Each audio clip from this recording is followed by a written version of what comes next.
with this lesson, it is designed to keep students from feeling overwhelmed. Instead of throwing a lot at them, it was where you just give them chunks at certain times. And that way everything is paced and the students feel prepared for them to move on to a new skill. And with the thinking about metacognition, which is thinking about your own thinking, it shows up everywhere in this lesson. The students are encouraged to reflect on their own choices, then they practice the self-checking, and then which goes into strategic thinking, and then they're breaking the shapes into smaller parts, and then they review what they've already learned. And this supports deeper understanding. There are moments when the mental load does get heavier.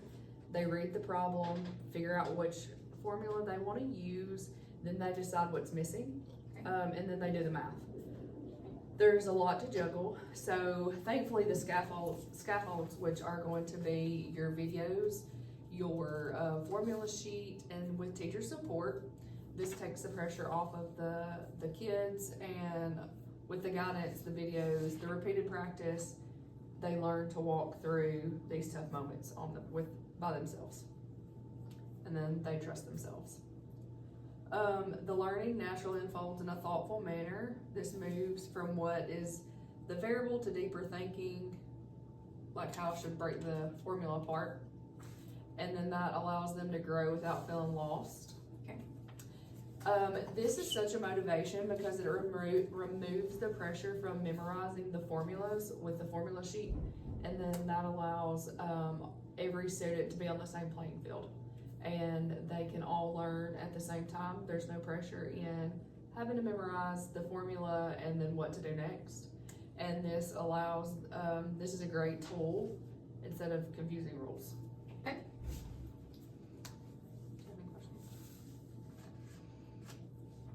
I don't have any questions. Okay. So the next part of it was the house project. It's where the tiny house project. It's where the kids had to interview clients, and they had a budget, and they had to figure out how to make these rooms fit within these tiny homes.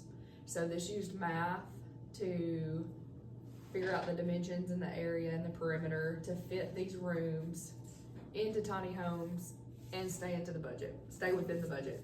So, and with the standards, so that does the math part, and the ELAs, they had to write an explanation of the whole process.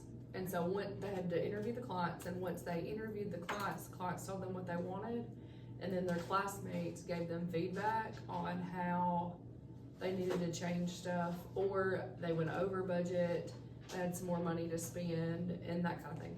Okay. In this project, it pushed the students to think deeper because they had to be creative and figure out how to make everything work properly. There was no step-by-step instructions. They just kind of had to interview and go with the flow. And with this is real world because they have to basically mock what designers actually have to do. They have to take what the customer wants, what the client wants, and make it work within a budget and with what they want. I feel like open mindfulness is important because this allows me to not be so black and white on people choosing the formulas they want, or that there's not always a correct path to get to the end of the project. Like with the tiny homes, not everybody, you and I could listen to the client want the same thing and come up with something completely different. So it's very important to keep an open mind in the whole teaching process. Okay. And when I planned the formula lesson, I had to ask myself like the important questions. What might be overwhelming for the students? Will they need extra support? Will the scaffolds that I give even be beneficial? And with this and reflecting back on it is going to help me be able to teach this better in the future by making sure that everybody has what they need. Curiosity drove the students' questions, and just listening to them while walking around was very helpful because they all come up with different ways of how to get to the end. I chose to put them in By providing the formula sheet we talked about earlier, it allows all students to be on the same playing field. Nobody has to remember, there's no confusion. And I think these four dispositions help me become a more thoughtful, responsive and intentional educator. Okay. Is there a rubric with it? A what? A rubric that they're following? No, When it a comes to rubric, When it not, comes to the tiny homes? yes, there was. They had to, basically, they had to stay in budget, get everything the client wanted, Okay. but within the budget. So that was given to them as well? Yes. Okay. Mhm. Yes, I Nope, do. I don't have any other questions. Okay. I do have 2 questions for you. The Okay. first one is, how can I get better at noticing when students are struggling in a productive way versus when they're truly stuck and need more? Okay.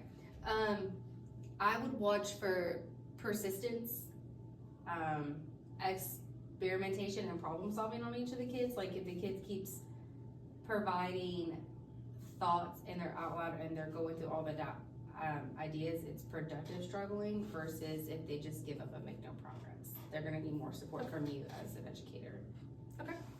The next question I have is, what planning habits or routines have helped you stay consistent in aligning your objectives, materials, and assessment throughout the school year?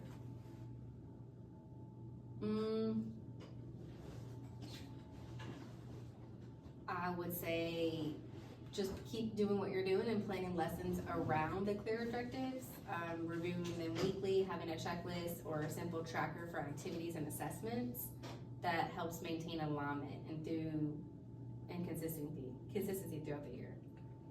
Thank you so much for your time. You're welcome.